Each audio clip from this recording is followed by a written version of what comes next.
નમસ્કાર વિદ્યાર્થી મિત્રો, good morning, hello, how are you? કેમ છો? મજામાં છો ને? થઈ ગયા ને બધા? Good morning, hello, good morning. હજી આઠ છો મને દેખાય કોણ કોણ આમાં જાગે છે કોણ મૂકું છું. બરોબર, ચાલો જાગી જવાનું છે. આપણે સારામાં સારી મહેનત કરવાની છે. ઓનલાઈન વિડીયો લેક્ચરમાં હું જઈ શકું આપ સર્વ વિદ્યાર્થી મિત્રોનું હાર્દિક સ્વાગત કરું છું. મિત્રો, આપણે કયા ચેપ્ટરમાં હતા? ચેપ્ટર ઘણા ચેપ્ટર ભૂલાઈ ગયું છે. ચેપ્ટર એમ ન ભૂલાય, તમે સારા છો. પાંચમો કેવું છે? ગતિના નિયમો. અને પાંચમો લેક્ચર. મિત્રો, ગયા લેક્ચરમાં આપણે બળનો આઘાત જોયો. અત્યાર સુધીની મિત્રો થોડીક ઝલક આપી દઉં તો આપણે ન્યૂટનના નિયમો જોયા. એમાં પ્રથમ નિયમ શું કહેતો હતો? જ્યાં સુધી કોઈ પદાર્થ પર બાહ્ય બળ ન લાગે ત્યાં સુધી પદાર્થ સ્થિર હોય તો સ્થિર રહે, અને ગતિમાં હોય તો એની અચળ વેગી ગતિ શરૂ રાખે. બળની વ્યાખ્યા આપતો હતો. પછી બીજો નિયમ ભણ્યા કે ભાઈ વેગમાન દળ ગુણ્યા વેગ ઉપરથી બળનું મૂલ્ય કોઈ પણ પદાર્થ પર લાગતું બાહ્ય બળ એના વેગમાનના ફેરફારના સમય દર બરાબર હોય, અને ફેરફારનો દર છે એ એના પર લાગતા બળની દિશામાં હોય. બરોબર. પછી તો કે દળ ગુણ્યા વેગનો ફેરફાર ભાગ્યા સમય, વેગનો ફેરફાર ભાગ્યા સમય એટલે પ્રવેગ. એટલે F બરોબર આપણે શું મેળવ્યું? માં. F બરોબર m. બરોબર છે મિત્રો? હવે વારી છે કોની? ત્રીજો નિયમ, જેની તમે આતુરતાથી રાહ જોઈ રહ્યા, જેની હું આતુરતાથી રાહ જોઈ રહ્યો મિત્રો.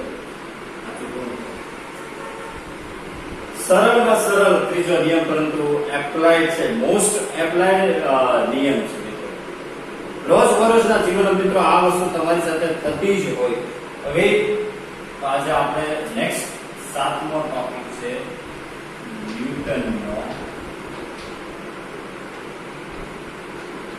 ગતિનો ત્રીજો નિયમ. મિત્રો, આ 11મા ધોરણમાં તમારે એક ચેપ્ટર આવશે ગુરુત્વાકર્ષણ કરે. એમાં તમે એવું કરશો કે વિશ્વમાં કોઈ પણ બે પદાર્થો હોય ને એકબીજા ઉપર પારસ્પરિક અરસપરસ બળ લગાડે. માની લો મિત્રો કે આ ચોક છે, એને હું નીચે ફેંકું, બરોબર, તો નીચે લઈ જનારું કોણ? તમને ભાઈ આ તો એક જ છે, પણ નીચે માં છે ને, પૃથ્વીમાં, ધરતીમાં. આ છે એની ઉપર ધરતીમાં છે, નીચેની દિશામાં ગુરુત્વાકર્ષી બળ લગાવતું આપણે જોયું હતું. એને કારણે ચોક છે નીચે આવે. પરંતુ મિત્રો એક વસ્તુ મારી એવી ફરજિયાત બને કે જેટલું બળ પૃથ્વીમાં આના ઉપર લગાડતો અમે આ પૃથ્વીમાં ઉપર એટલું બળ લગાડવાની ટ્રાય કરતો. તો ક્યારે એવું ગયું કે ધરતીમાં ઉપર આમ ચોક આને છોડી ગયા હોય? ક્યારે નહીં બને. રીઝન છે દળ વધારે છે, આનું દળ ઓછું છે. પરંતુ વિશ્વમાં કોઈ પણ બે પદાર્થો પારસ્પરિક અરસપરસ એકબીજા ઉપર બળ લગાડતા હોય જ છે.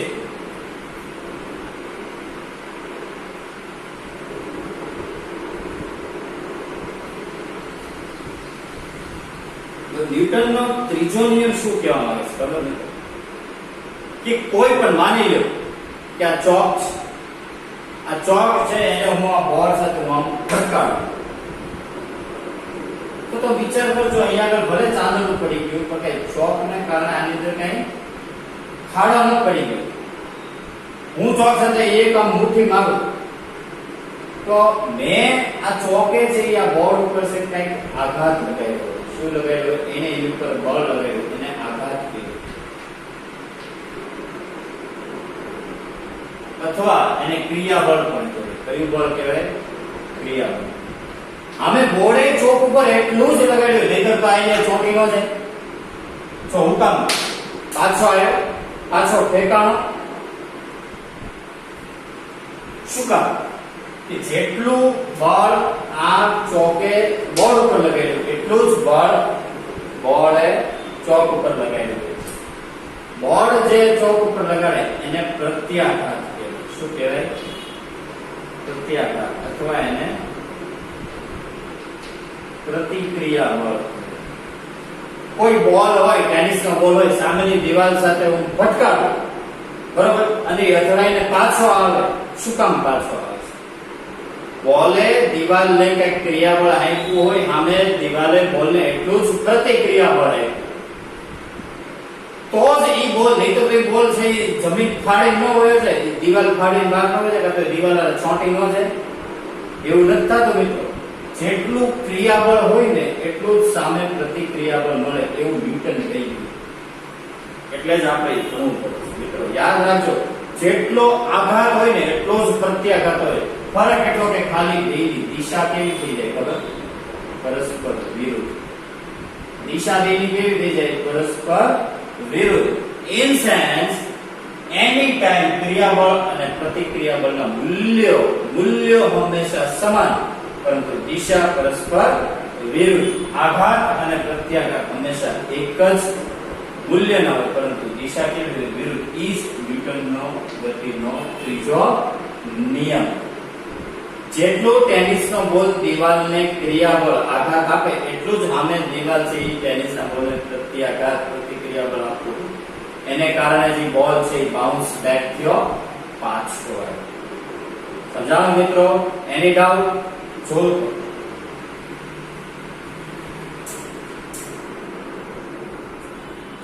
એટલું જ આમે ક્રિયાબળ અને પ્રતિક્રિયાબળ મળે. એટલે આપણે નિયમ બનાવવો હોય ને ત્રીજો નિયમ તો આમ બને: ક્રિયાબળ એટલું જ પ્રતિક્રિયાબળ. મૂલ્ય કેવા? સમાન, પરંતુ દિશા કેવી? વિરુદ્ધ. આ જ ન્યૂટનનો ગતિનો ત્રીજો નિયમ.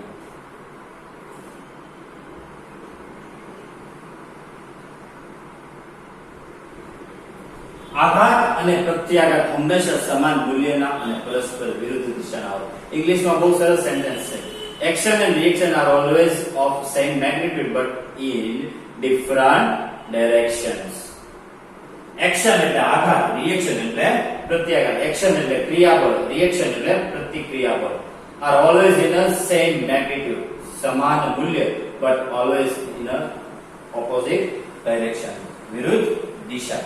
આ ન્યૂટનનો ગતિનો ત્રીજો નિયમ. માની લો કે કોઈ એ પદાર્થ છે, માની લો એ પદાર્થ એ બોલ છે અને આ છે એ દિવાલ છે. બોલને આપણે દિવાલ સાથે પટકાવીએ તો બોલે દિવાલ પર લગાડેલું બળ FAB, સામે દિવાલે બોલ પર લગાડેલું બળ કેટલું?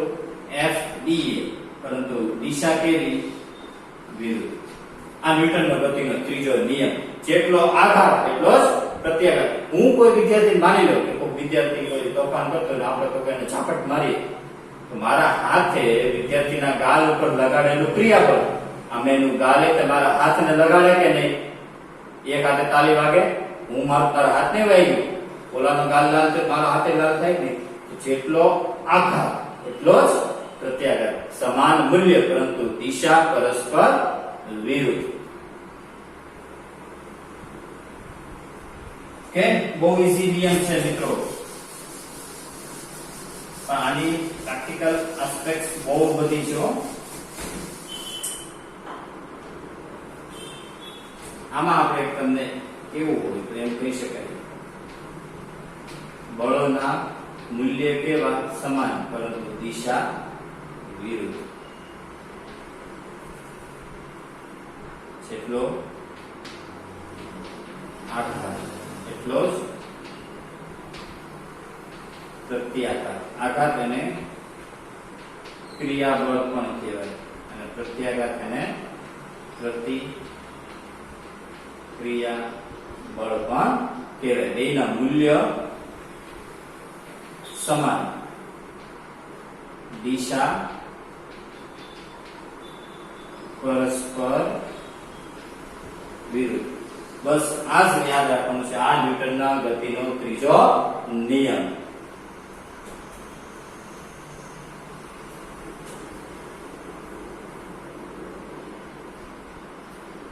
એના ઉપરથી પછીનો ટોપિક છે વેગમાન. સંરક્ષણનો નિયમ. બહુ મજાનો છે મિત્રો, આની ખૂબ એપ્લિકેશન છે અને ખૂબ મહત્વનો ટોપિક છે. પહેલા તો વેગમાન એટલે તમે જાણો છો. વેગમાન એટલે શું? તો કે પદાર્થના દળ અને વેગનો ગુણાકાર. સંરક્ષણ એટલે હું ખબર બંને સંરક્ષણ લેવું તો આ બાયોલોજીમાં તમે ભણતા હશો.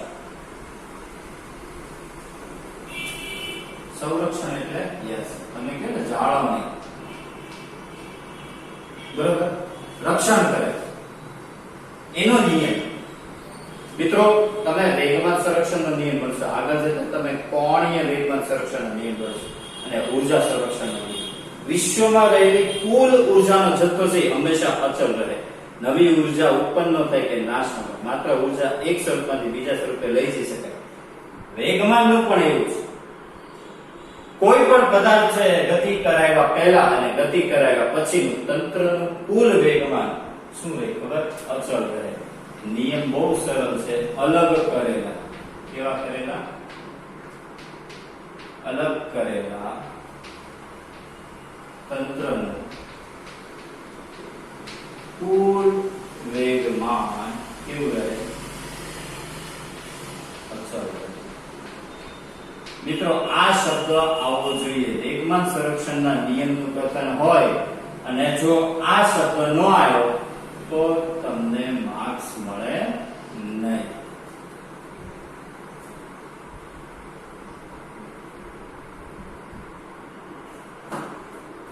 અલગ કરેલા તંત્રનું કુલ વેગમાન અચળ હોય. એને સમજવા માટે મિત્રો હું એક ઉદાહરણ દઉં. માની લો કે બે બોલ્સ,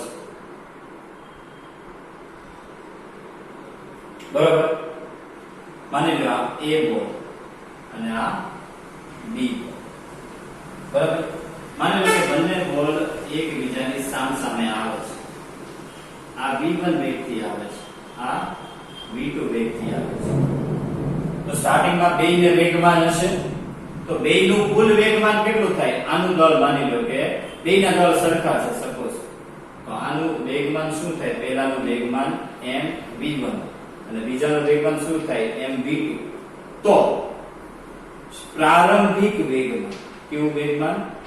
પ્રારંભિક વેગમાન. અથડાયા પહેલાનું વેગમાન, એમ કહી શકો. અથડાયા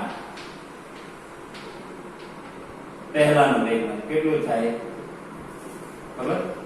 p1 p2 એટલે કે mv1 mv2. મિત્રો આ સદિશ રાશિ છે એટલે એને આપણે તીર વડે દેખાડવું પડે, બરોબર. હવે એક સમય એવો આવશે કે બંને બોલ એકબીજા સાથે અથડાશે. આ A બોલ અને આ B બોલ અથડાયા બાદ વળી પાછા બે એકબીજાથી શું થશે? વિરુદ્ધ દિશામાં બે ભાગશે. ત્યારનો વેગ કહો આનો v1 ડેશ અને આનો કહો v2 ડેશ.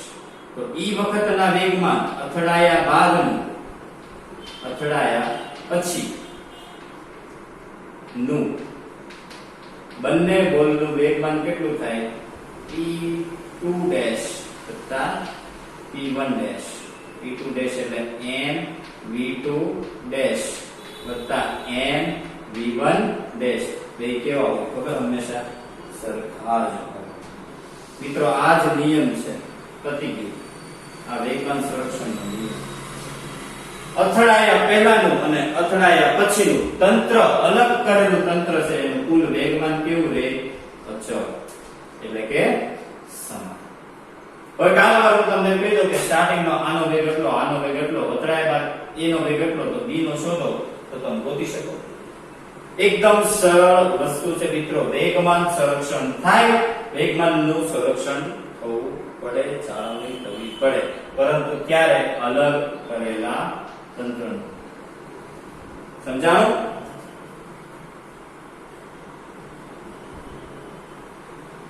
હજી એક ઉદાહરણ લઈએ. માની લો કે મિત્રો રાઇફલમાંથી ગોળી છૂટે છે.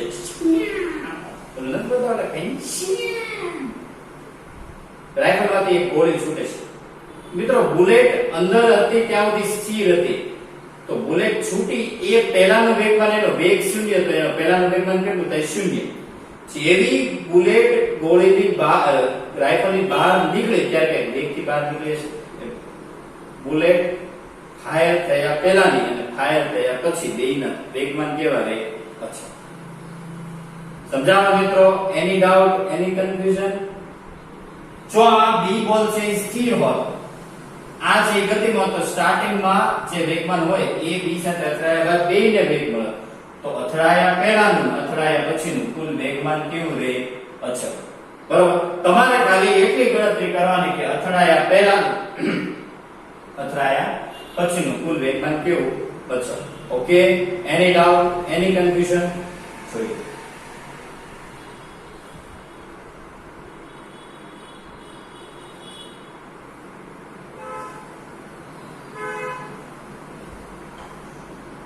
આ યાદ રાખજો મિત્રો બહુ સરળ કન્સેપ્ટ છે પણ આની ઉપરના દાખલા ખૂબ સરસ છે અલગ અલગ બધી વેરાયટી તમને વેરાયટી ગમે ને એવા છે બરાબર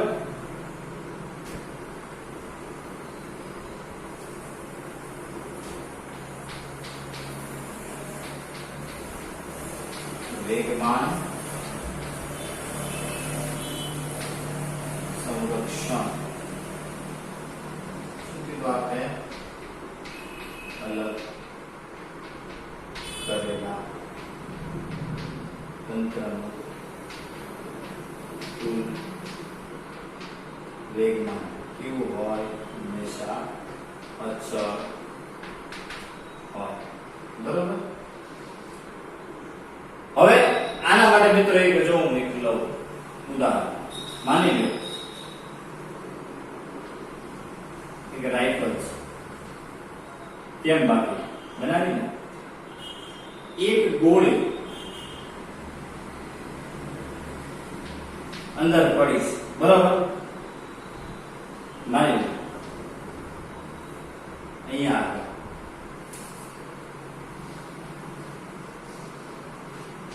એક રેતી ભરેલી થેલી છે જેનું દળ છે કેપિટલ એમ છે આ સ્થિર છે બરાબર બુલેટ આમાંથી જ્યારે ફાયર કરે માની લો કે બુલેટ નું દળ છે એ સ્મોલ એમ છે ને વેગ છે એ સ્મોલ વી છે તો જ્યારે આમાંથી ફાયર થઈ અને પછી જ્યારે રેતીની અંદર ઘૂસશે ને બુલેટ ત્યારે રેતી સહેજ વિચલિત થશે કારણ કે એને આઘાત તો લાગ્યો ને થેલી છે એ સ્થિર હતી બુલેટ જેવી આવશે એટલે શું કરશે થેલીને વિચલિત કરશે ત્યારે શું થશે કે આ થેલીનું દળ m એમાં બુલેટનું દળ ઉમેરાણું અને કઈક નવો વેગ મેળવ્યો કારણ કે સ્ટાર્ટિંગમાં સ્થિર હતું તો એનો વેગ કેટલો હતો 0 બુલેટ જેવી થેલીની અંદર ઘૂસી ત્યારે એ થેલીને એને સેજ વિચલિત કરી ત્યારનો વેગ કહો કેપિટલ V તો જો મારે કેપિટલ V જોતો હોય તો વેગમાન સંરક્ષણનો નિયમ છે આપણી પાસે બુલેટ ઘૂસ્યા પહેલાનું બરાબર પહેલાનું વેગમાન તો ખાલી બુલેટનું વેગમાન હતું આનો વેગ તો 0 તો એનું વેગમાન કેવું થાય 0 આ પહેલાનું વેગમાન પછીનું બુલેટ થેલીની અંદર ઘૂસી ગઈ પછીનું કુલ દળ કેટલું બુલેટનું દળ વત્તા થેલીનું દળ એને ગુણ્યા જેવડો વેગ હવે આપણે જોતો છે કેપિટલ V બરોબર શું થાય n સ્મોલ v પણ small n plus capital n મિત્રો આ એક સૂત્ર થઈ ગયું આ એક આપણને સૂત્ર મળી ગયું કાલાવાળો ટીંકોક આપણને કહે કે ભાઈ આનો પરથી ગોતો તો આપણે ગોતી શકીએ એકદમ સરળ છે બરોબર આ સૂત્ર આપણે ડાયરેક્ટ યાદ રાખશું કે જ્યારે જ્યારે પણ આવું ક્યાંક આવે બરોબર ત્યારે આપણે ડાયરેક્ટ સૂત્ર યાદ રખાય બુલેટ અને રેતી ભરેલી થેલી આખું તંત્ર થયો મિત્રો આ શું થયું આખું તંત્ર એના માટે કુલ વેગ કેટલો કે mv upon capital M plus small m આ સૂત્ર છે મિત્રો યાદ રાખજો એક એવો પ્રશ્ન છે કે એક બુલેટ છે એ v ના છેદમાં 20 જેટલા વેગથી m દળની થેલીની અંદર ઘૂસે ત્યારે એનો કુલ વેગ કેટલો બરોબર તો કાઈ નહીં m આ કેટલા થાય v ના છેદમાં સોરી v વેગથી n/20 બરોબર. તો n/20 આ v તો n/20 વત્તા એનું કુલ દળ એને આપ્યું હતું સ્મોલ m. તો હવે તમે ગણતરી કરો n/20 into v, અહીંયા 20 ને 21 m/20. તો જો m 20 આખો વેગ કેટલો થયો v/20. સમજાણો?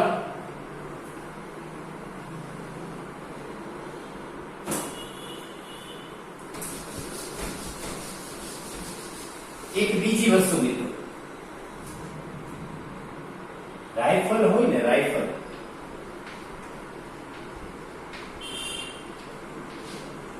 એના માટે એક આપણે કહી શકીએ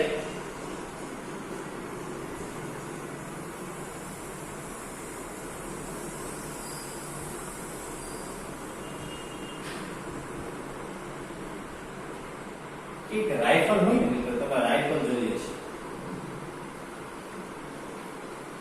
એમાં 1 સેકન્ડમાં ઘણી બધી ગોળીઓ છે એ છોડી શકે. લગભગ 1 સેકન્ડમાં હું તમને કહું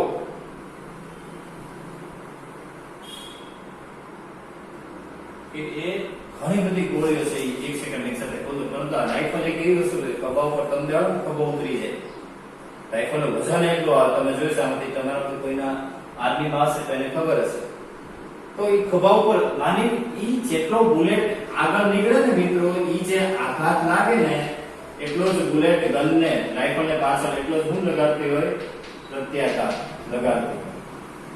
એટલે જે બુલેટ આગળ વળે તો રાઇફલ સહેજ પાછળ વળે. તો સહેજે જો આપણે આમ તેમ થઈ ગયું તો આપણો ખભો ઉતરી જાય.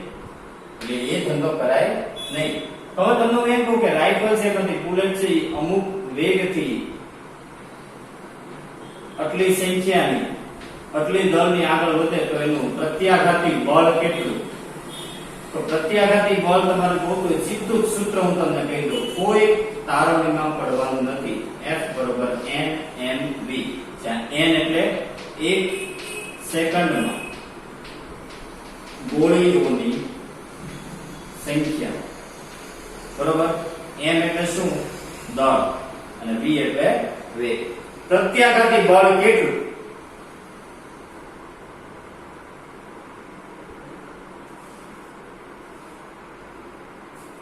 મિત્રો આ બધા કન્સેપ્ટ છે તમારે અલગથી લખી રાખવાના, કે આ બધા જૂની ટેક્સ્ટના આપણા દાખલા છે. દાખલા ક્યાંય આપણે કોઈ જગ્યાએ સૂત્ર તારવણી હવે કરવા નથી, ડાયરેક્ટ આપણે પરિણામ યાદ રાખવાના છે.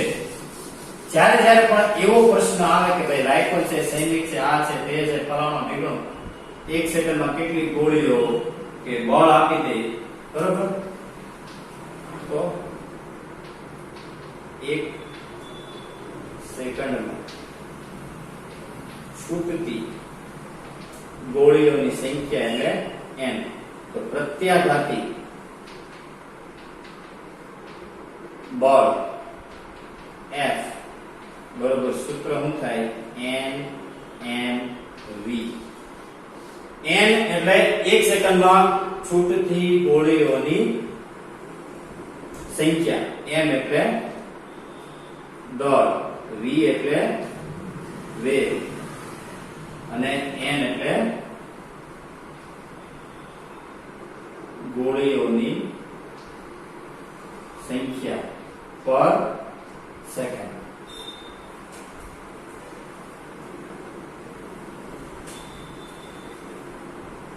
આવા મિત્રો નાના નાના કન્સેપ્ટ છે એ યાદ રાખવાના. આવું બધું કોમ્પિટિટિવમાં બધું બહુ પૂછાતું હોય, એટલે આ બધી એક્સ્ટ્રા વાળી વસ્તુ છે મિત્રો, એ તમારે લખી રાખવાની છે. JEE માં જે એવો પ્રશ્ન પૂછવાનો હતો કે 40 ગ્રામની દળની ગોળી, JEE એટલે કે AIEEE નો 16મું,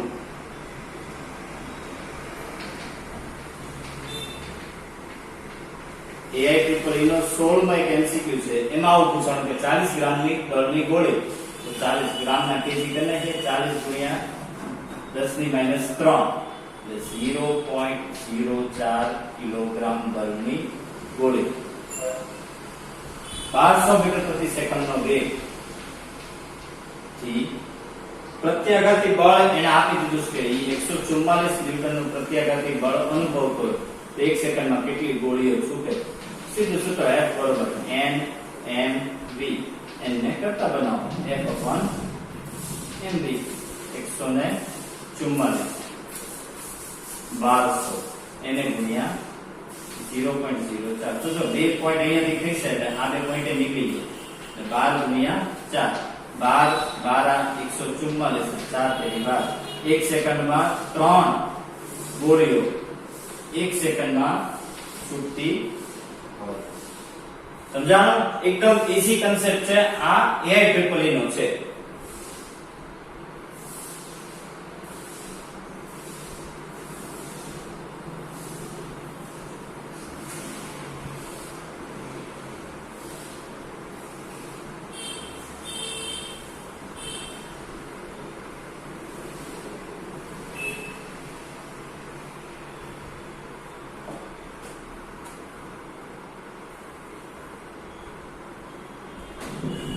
ઓકે મિત્રો, રેડી?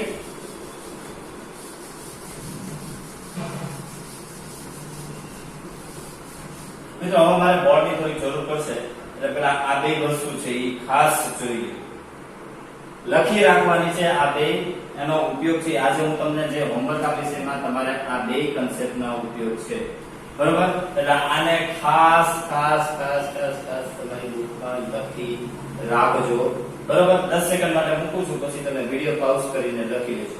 ઓકે, જોઈ લો. પછી આપણે વેગમાન સંરક્ષણના થોડા દાખલા લેવા એટલે બરોબર. ઓકે, તો જવાબ દઉં છું.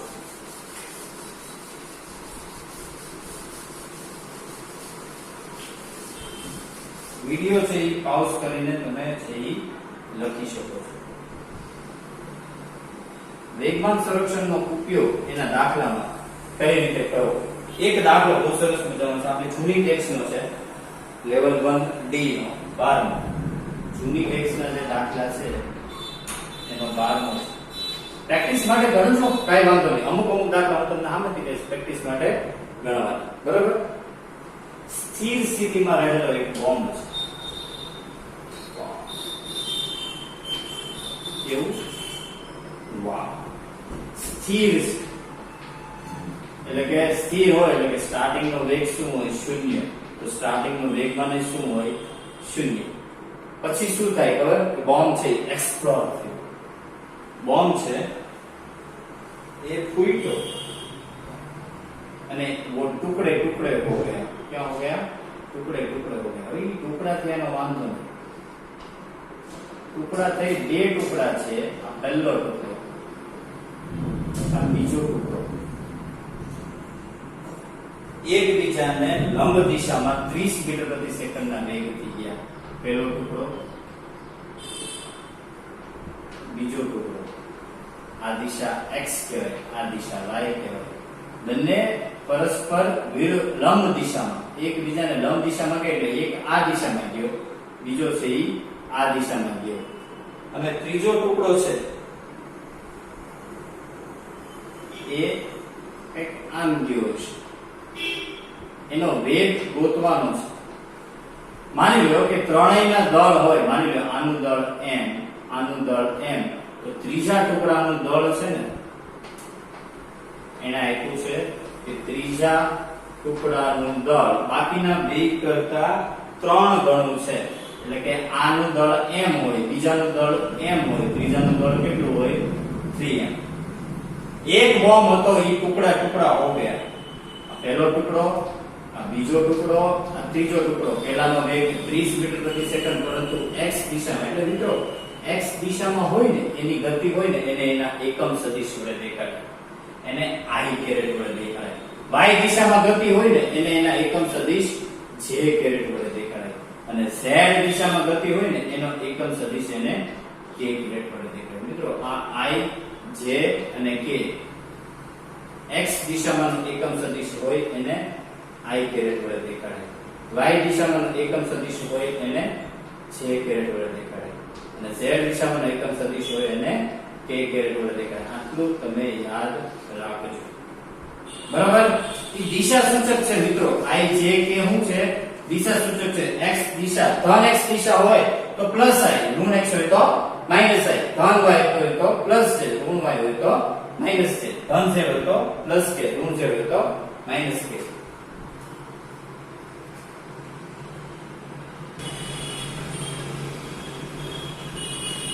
હવે શું કરશું? ત્રીજા ટુકડાનું વેગ શોધવાનો. તો મિત્રો વેગમાન સંરક્ષણનો નિયમ ઉલટા પેલાનો બોમ્બ વિસ્ફોટ પહેલાનું વેગમાન અને પછીનું વેગમાન હંમેશા કેવું હશે? અચળ જ હોય. પહેલાનું વેગમાન તો કેટલું છે? 0, આખો બોમ્બ હતો. પછીનું વેગમાન ટોટલ 3 ટુકડા. આનું વેગમાન p1 p2 p3 m v1, પરંતુ શું આવે? i કેરેટ, કારણ કે ધન x દિશામાં. m v2 એકમ સદિશ દેખાડવાનો j કેરેટ, અને છેલ્લે શું આવશે? m v3. બરોબર. એનું દળ કેટલું છે? 3 ગણું છે બાકીના બે કરતા.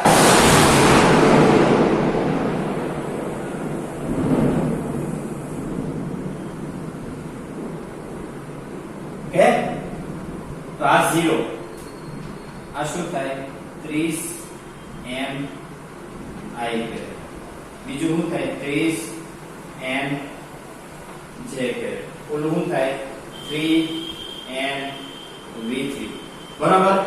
બાકીના આ બે ને આ બાજુ લાવો તો 30 i caret minus 30 j caret is equal to 3 v3. શું કર્યું? ખબર પડી? આ m બધામાંથી સામાન્ય થઈને શું થઈ ગયા? આ બાજુ આવે તો 0 થઈ ગયા. હવે 3 વડે 2 ને ભાગો, થઈ ગયા 3. તો v3 શું મળ્યા? Minus 10 i caret minus 10 j caret. તો મિત્રો આ જે મને મળ્યું એ સદિશ રૂપે મળ્યું. આને શું કહેવાય? સદિશ રૂપે. હવે મારે એનું મૂલ્ય જોતું હોય મિત્રો, હવે જો મારે એનું મૂલ્ય જોતું હોય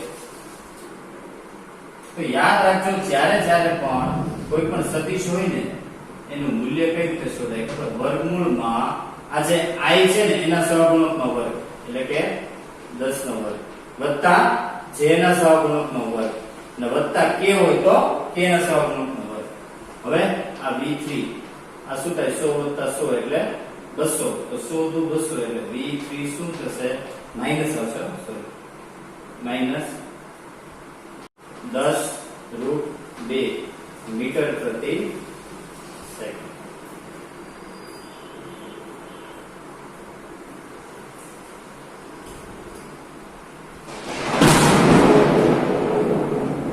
ચાલો મિત્રો, ક્લિયર થયું? તો મિત્રો આમાં થોડી દિશાઓની વાત આવશે. દિશા સાથે મિત્રો યાદ રાખજો, આ સદિશોની બધી વાત છે. ત્યારે પણ આ સદિશ ઉકા આવે મૂલ્ય ગોતવા માટે આ રીતે કરો. અને બીજું, જો તમને આ મૂલ્ય મળ્યું, દિશા કે તો દિશા માટે tan થીટા વાપરવાનું. શું વાપરવાનું? tan theta. આના ઉપરથી tan થીટા એટલે શું? તો કે tan થીટા એટલે j નો સહગુણક છેદમાં i નો સહગુણક. આ બે વસ્તુ યાદ રાખજો. તો tan થીટા j નો સહગુણક શું છે? 10, i નો સહગુણક 10 એટલે 1. તો tan થીટા 1 ક્યારે હોય? થીટા બરોબર 45 અંશ. બરાબર. દિશા શું થઈ? ઋણ x થી ઋણ y, ધન x થી ધન y. ઓકે મિત્રો, તો જો થોડીક તમારે આની સાથે તમારે એક કન્સર્ન કરવું પડશે. સદિશોનો એનો ખ્યાલ તમને લેવો જોઈએ. જેટલી જરૂર છે તો મિત્રો ચલો હું તમને યાદ થોડું લખી પણ દઉં. ઓકે, તમને કોઈ પ્રોબ્લેમ પડે નહીં. જો x દિશા હોય ને ધન x છે તો એનો પ્લસ ઓર માઈનસ એને i કેરેટ વડે દર્શાવે. y દિશા હોય ને તો એનો plus or minus j caret વડે દર્શાવે. અને z દિશા હોય ને આ એને એનો એકમ સદિશ બોલાય. ધન x ઋણ x, ધન y ઋણ y, ધન z ઋણ z.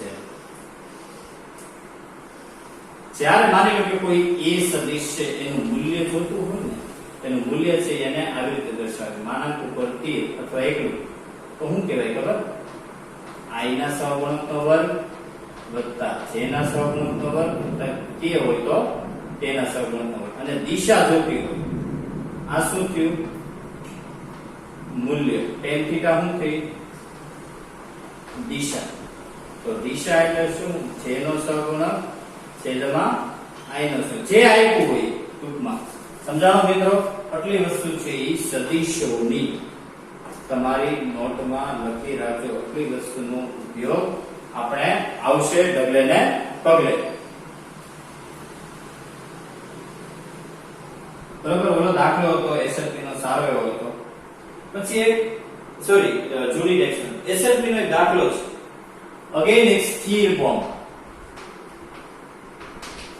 એટલે સ્ટાર્ટિંગ નું વેગમાન આપણે કહીએ 0 એના શું થાય છે તો કે બે ટુકડાઓ થાય છે એક ટુકડો છે એનું મૂલ્ય છે e 2i કેરેટ છે હવે i કેરેટ હોય એટલે સમજી જાવ ને કઈ દિશા હોય x અને બીજો છે એનું મૂલ્ય છે 3j કેરેટ ઈ કઈ દિશામાં હોય y બે પરસ્પર કેવા છે લંબ કુલ 3 ટુકડા થાય છે એક ટુકડો છે ઈ x દિશામાં બીજો ટુકડો છે ઈ y દિશામાં તો ત્રીજા ટુકડાનું એને શું માંગ્યું વેગમાન કેટલું બરાબર તો કાઈ નહીં તો વેગમાન સંરક્ષણ બોમ્બ ફૂટ્યો એ પહેલાનું વેગમાન 0 પછીનું વેગમાન કેટલું થાય 2mi કેરેટ 3mj કેરેટ અને પછી mv પછીનું તો શું ગોતવાનું છે વેગમાન ગોતવાનું છે p બરાબર તો m તો બધી બાજુથી ગયા બરાબર ના એને વેગમાન જ આપ્યા છે મિત્રો આરામ કરો લ્યો પહેલાનું વેગમાન 2i કેરેટ બીજાનું વેગમાન 3k અને ત્રીજાનું વેગમાન મેળવો આમ તો કાઈ નહીં p3 બરોબર -2y -3j હવે આનું મૂલ્ય મેં તમને હમણાં ગોતતા શીખવાડ્યું વેગમાન શું થાય i ના સહગુણકનો વર્ગ 4 j ના સહગુણકનો વર્ગ 9 તો વેગમાન કેટલું થયું ઓકે એની ડાઉટ એની કન્ફ્યુઝન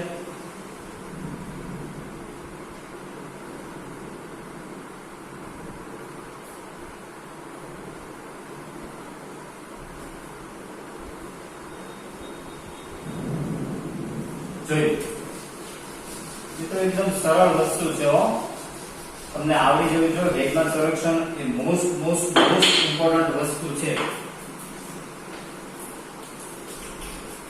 નેક્સ્ટ એક છેલ્લો પીએમટી માં પણ પૂછાયેલો છે બરોબર અને એસએલપી નો પણ છે વિભાગ એસએલપી માં 3 માર્કમાં એટલે કે વિભાગ સી નો 11 નો એક શું કીધું છે સ્થિર સ્થિતિમાંથી એક પદાર્થ તેનું દળ આવ્યું 5 kg સ્થિર સ્થિતિમાં એટલે સ્ટાર્ટિંગ નો વેગમાન શું થયું 0 પછી તો કે ના 3 ટુકડા થયા ત્રણેય ટુકડાઓના દળ પહેલાનું m1 જેમ m2 જેમ m3 એટલે પહેલાનું 1 kg બીજાનું 1 kg ત્રીજો ટુકડો જે 3 kg નો બરોબર પછી શું થશે કે બે ટુકડાઓ એકબીજાને લંબ 21 મીટર પ્રતિ સેકન્ડના વેગથી આ દિશામાં જાય છે 21 મીટર પ્રતિ સેકન્ડની ઝડપથી y દિશામાં જાય છે તો ત્રીજા ટુકડાનું કેટલું તો મિત્રો આપણને ખબર જ છે શરૂઆતનું વેગમાન 0 પછીનું વેગમાન તો કે m * 21 i caret m * 21 j caret ત્રણેયના શું લેવાના વેગમાન પર ત્રીજાનું દળ કેટલું છે 3m * v m m m આ બાજુ આવે એટલે 0 પછી શું થાય 3v બરોબર -21 i કેરેટ -21 j કેરેટ 3 વડે બધાને ભાગો તો 21/3 એટલે 7 21/3 એટલે 7 અગેન આનું મૂલ્ય ગોતવાનું આવ્યું અને મૂલ્ય શું થાય અંદર i ના સહગુણકનો વર્ગ વત્તા j ના સહગુણકનો વર્ગ ઈ તમે કરશો એટલે v તમને કેટલો મળશે 7√2 મીટર પ્રતિ સેકન્ડ બહુ સરળ એપ્લિકેશન છે મિત્રો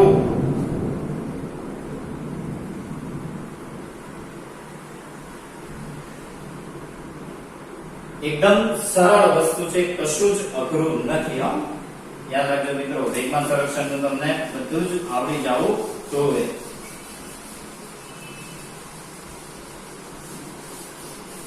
નેક્સ્ટ ટાઈમ આપણે એની સારી સારી એપ્લિકેશન બીજી પણ લેશું.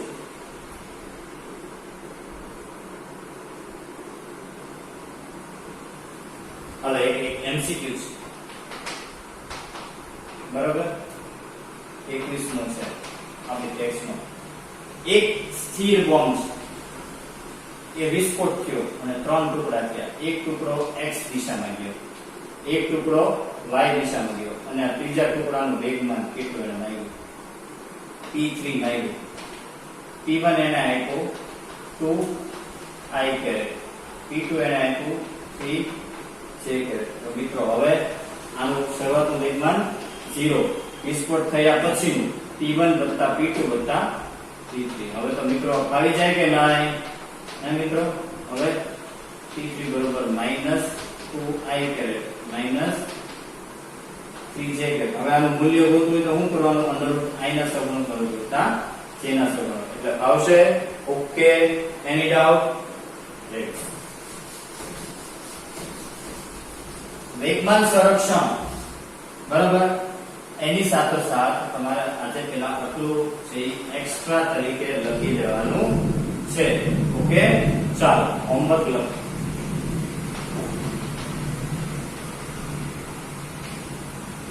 થિયરી ટોપિક નંબર 7 અને નંબર 8 બે મોસ્ટ આઈએમપી છે.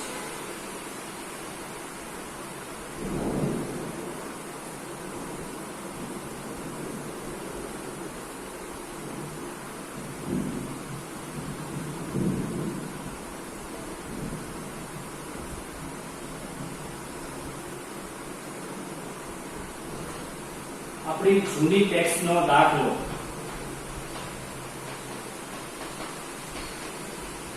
જૂની ટેક્સ્ટના 12 પછી લેવલ 1C ટેક્સ્ટના એમસીક્યુ, બરોબર.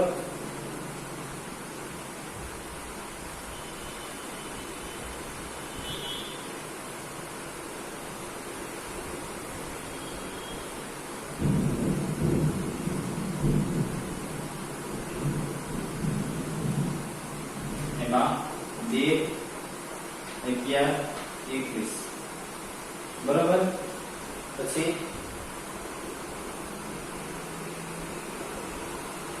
સેલ્ફ લર્નિંગ પ્રેક્ટિસ SLP, એમાં વિભાગ B, વિભાગ C. વિભાગ B એટલે 2 માર્ક અને વિભાગ C એટલે 3 માર્ક. એમાં 2 માર્કમાં તમારે આવશે 32 માં. મિત્રો આ બધું હોમવર્ક ફરજિયાત કરવાનું છે પીડીએફ માંથી.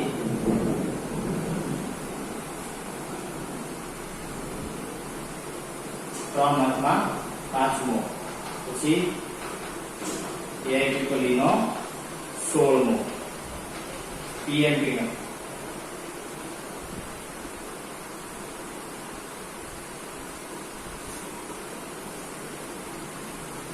PMP નો 40, 3 માર્કમાં 11,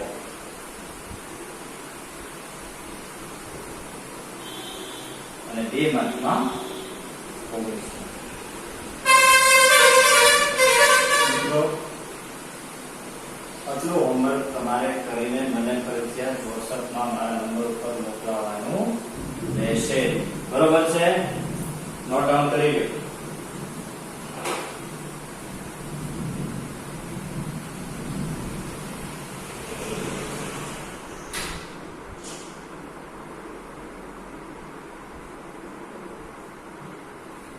ઓકે મિત્રો, તો આજે બહુ મહત્વના બે ટોપિક લીધા, ન્યૂટનનો ગતિનો ત્રીજો નિયમ અને વેગમાન સંરક્ષણનો નિયમ, અને એની ઉપરના દાખલા મિત્રો ખાસ કરીને આજના જ દિવસમાં મિત્રો આની પ્રેક્ટિસ કરવાની છે. ન આવડે એ મને કોમેન્ટ બોક્સમાં વોટ્સએપમાં તમે મને પૂછી શકો છો. તો સારામાં સારી રીતે મિત્રો આ લેક્ચર જોઈ લેવાનો છે, ભણી લેવાનું છે, એનું વર્ક આજે ને આજે કરવાનું છે, બરોબર છે મિત્રો? સારા સારી રીતે ભણો, હસતા રહ્યો, આનંદમાં રહ્યો, મસ્ત રહ્યો. Stay tune with me. Thank you, આભાર, જય હિન્દ.